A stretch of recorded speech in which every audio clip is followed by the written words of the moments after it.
اليوم يلزم نتكاليفي ويلزم نروح لا كوب دو موند والجزائر والاعلام والله يرحم الشهداء ما كاش سادير لا ميتنون يفو ان ديسكور بيورمون سبورتيف اوبجيكتيف يفو تكتيكمون كيف تشوف الحوار الاخرين يسون بلو فور علينا الفريق المغربي قرانا مليح. مشاهدينا الكرام حياكم الله. فيديو اليوم حول ما قيل في استوديو تحليلي جزائري عن مباراة الجزائر والمغرب في دور الربع النهائي، بحيث اللي فاز في هذه المباراة زيادة على تأهله لنصف النهائي غادي يتأهل كذلك لكأس العالم. أحد هاد المحللين الرياضيين الجزائريين قال بلي المباراة خصها تبقى في كرة القدم وتسود الروح الرياضية بعيدا عن الأمور الأخرى، وما نحملوش اللعابة فوق طاقتهم. هادو دي جون خصهم خطاب كروي رياضي لا غير، واحد الكونسونطراسيون ماكسيمال. وقالوا كذلك بلي المنتخب المغربي منتخب قوي وقرانا مزيان وقرا الخطة ديالنا. فيما صرح مدرب المنتخب المغربي الأقل من 17 سنة سعيد شيبة بأن هذه المباراة مباراة مهمة ونعطيوها الأهمية ديالها، وأن مباراة فروق شمال إفريقيا عندها طعمها الخاص وهي دربيات كيتمتع بها الجمهور. كل التوفيق للمنتخب المغربي في مباراته القادمة أمام الجزائر. قلت عليكم مشاهدينا الكرام نخليكم مع هذا الفيديو، ما تبخلوش عنا بتعليقكم، ديروا جيم، فعلوا خاصية الجرس باش يوصلكم جديد. فرجة ممتعة. مباراة تلعب على الوتر المتعلق بالجانب الذهني والبسيكولوجي في ظل حساسية طبعا المباراة رياضيا وكرويا، لأنها أيضا مؤهلة إلى المونديال. هذا الذي وضعه كل مدرب ومنتخب هدفا له خلال مشاركته في الكان. بكل صراحة كيف ترى المواجهة في ظل المواجهات السابقة للمنتخب الوطني في الكان وأيضا مواجهات المنتخب المغربي؟ على كل حال هي مقابلة صح، مقابلة مصيرية على كل حال، ولكن ان شاء الله تقعد في ميدان كروي اكيد اخوي ان شاء الله. ولكن لما تسمع يعني الديكلاراسيون تاع لي دو سونترينور، انا رمان نسمعوا تسمى تهدر بزاف على كيما نقولوا لا كاليفيكاسيون لا كوب دي موند. لا احنا نحوسوا نجوزوا الدومي فينال، جوز هذه المقابله، ومن بعد كل حاجه في وقتها.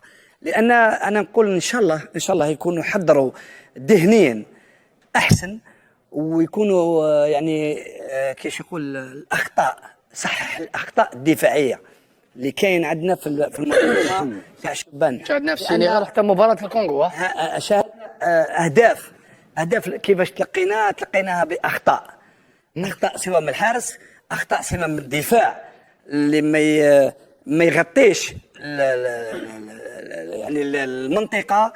ان شاء الله على كل حال نكونوا في ايام في يومنا والفريق المغربي فريق يعني ما يستهزاش به، قادرين نديروا يعني المفاجاه اللي باش نروحوا المقابله الدومي فينال انا نقول، ومن بعد الحكايه تاع كوب دي موند. طبعا سي محمود بوقادوم من ناحيه الفنيه التقنيه البسيكولوجيه الذهنيه، كيف وجدت هذا المنتخب في ظل الاخطاء الدفاعيه اللي تحدث عنها مختار حارثي؟ يقولوا ان في كره القدم المواجهات تتغير، مباراه ما تشبه المباراه. اليوم هذا الاستقبال الرائع والجيد للسلطات بولايه قسنطينه هو ايضا تحفيز معنوي للاعبيه والعناصر الوطنيه، وكي خليني نقول لك ايضا هو ايضا ضغط على طفل في عمره 17 سنه. تعليقك؟ حقيقه الفريق نتاعنا الشبان نتاعنا هادو احسن لو كان جاو نورمال خير، فوالا جاو احسن. وزيد انا شاهدتهم في المقابلات اللي لعبوا مع السنغال، وشفتهم مع كونغو، وشفتهم مع جنوب افريقيا. انا ما نكذبش عليك، مع الصومال كان المستوى نتاعهم متوسط، يعني مش مستوى عالي ومش ضعيف، ولكن هل نقول الضغط ربما لا بريسيون زايده على اللاعبين؟ الضغط في المقابله نتاعنا راح يكون ضغط صحيح حقيقي، راح يكون ضغط، والضغط هذا لازم المدرب يلعب دور كبير باش ينحي الضغط هذا عليهم، لان المغرب نحبوا نكرهوا عندنا فريق قوي. انا شفتهم يلعبوا وشفت الفريق تاعنا نتاع الجزائر، يعني كاين فرق بين المستوى نتاع الجزائر ونتاع المغرب، ولكن في المقابله هذه كاين دفع معنوي، يعني من ناحيه السيكولوجيه اللعب تاع يعني لازم الجمهور نتاعنا يلعب دور كبير، راح يعطي اضافه كبيره للاعبين تاعنا، تشجيعات من ناحيه الهجوم. المدرب كذلك لازم يعطي لمسه من عنده نتاع المقابله هذه، لازم اللمسه نتاعو تبان. لحد الان انا ما انتقدش المدرب، نو بصح تاكتيكمون كونتر الكونغو خاسر دار دي شونجمون اللي جابوا تيبر تاعو وتأدي النتيجه. صح، لكن المقابله اللي هذه الفاصله تسمى فاصله بين فاصله للمونديال وتاع المونديال. يعطيك الصحه، ما كانش مقابله بعد مقابله. بارك الله هذه فيك. مقابله فاصله. نتمناو حنا من زلمه غمان باش يمد اللمسه نتاعو، ما بانش اللمسه نتاعو لحد الان تكتيكيه وما شفناش اللعب الجماعي نتاع الفريق. كنا شفنا فوضوي، ولكن شفنا مع السنغال مهزله كبيره، شفنا مع الكونغو اللي كنا ممكن نخسروا المقابله ونروحوا اوت، وللاسف الحمد لله الشونجمون تاعو عطى اضافه، وهذا شيء جميل جدا.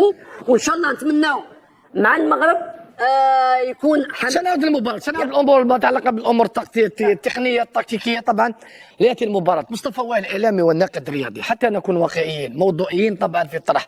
هذا الاستقبال شيء مهم رائع، يعبر اهتمام السلطات بهذا المنتخب لأقل من 17 سنة، ولكن طفل تاع 17 سنة عندما يستقبل بهذه الطريقة قد يكون سيف ذو حدين، يا إما يكون له أثر سلبي يا إما يكون له أثر إيجابي. راح يكون فيه اثار بالنسبه لي انا اثار سلبي.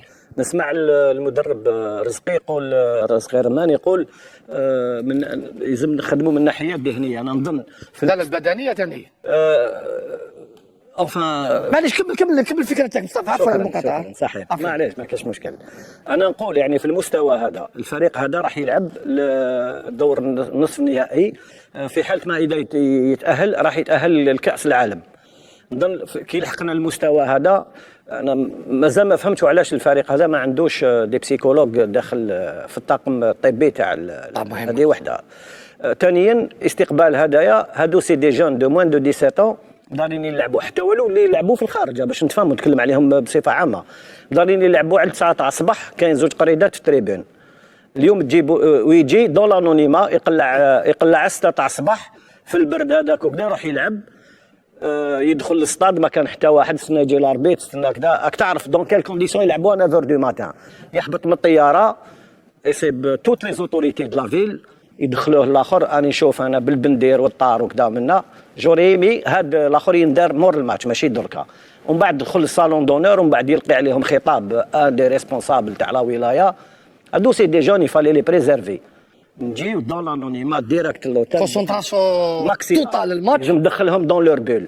كاين دي بسيكولوج يهضروا معاهم مختصين، انا شخصيا عندي صحابي دي بسيكولوج والعين والعين في لا بريباراسيون بسيكولوجيك دي جوار، enfin دي سبورتيف دون مانيير جينيرال.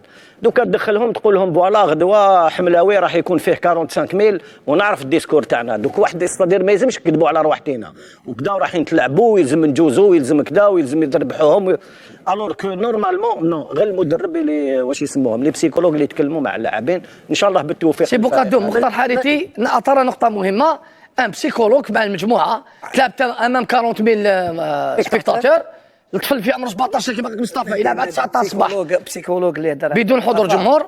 كاع الفرق لازم يكون. معليش هذه خلينا نخرجوا تكلمنا عليها. حتى الفريق الوطني حتى هنا يعني لازم، لان هذا الطفل عنده 17 سنه.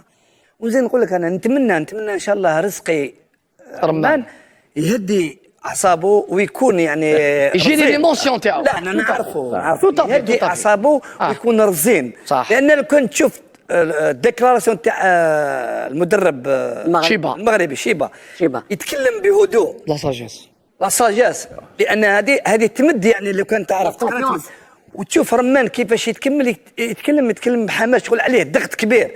الو لو كان يشوفوه اللاعبين تاعو هكذا يزيدوا الضغط يزيد عليهم.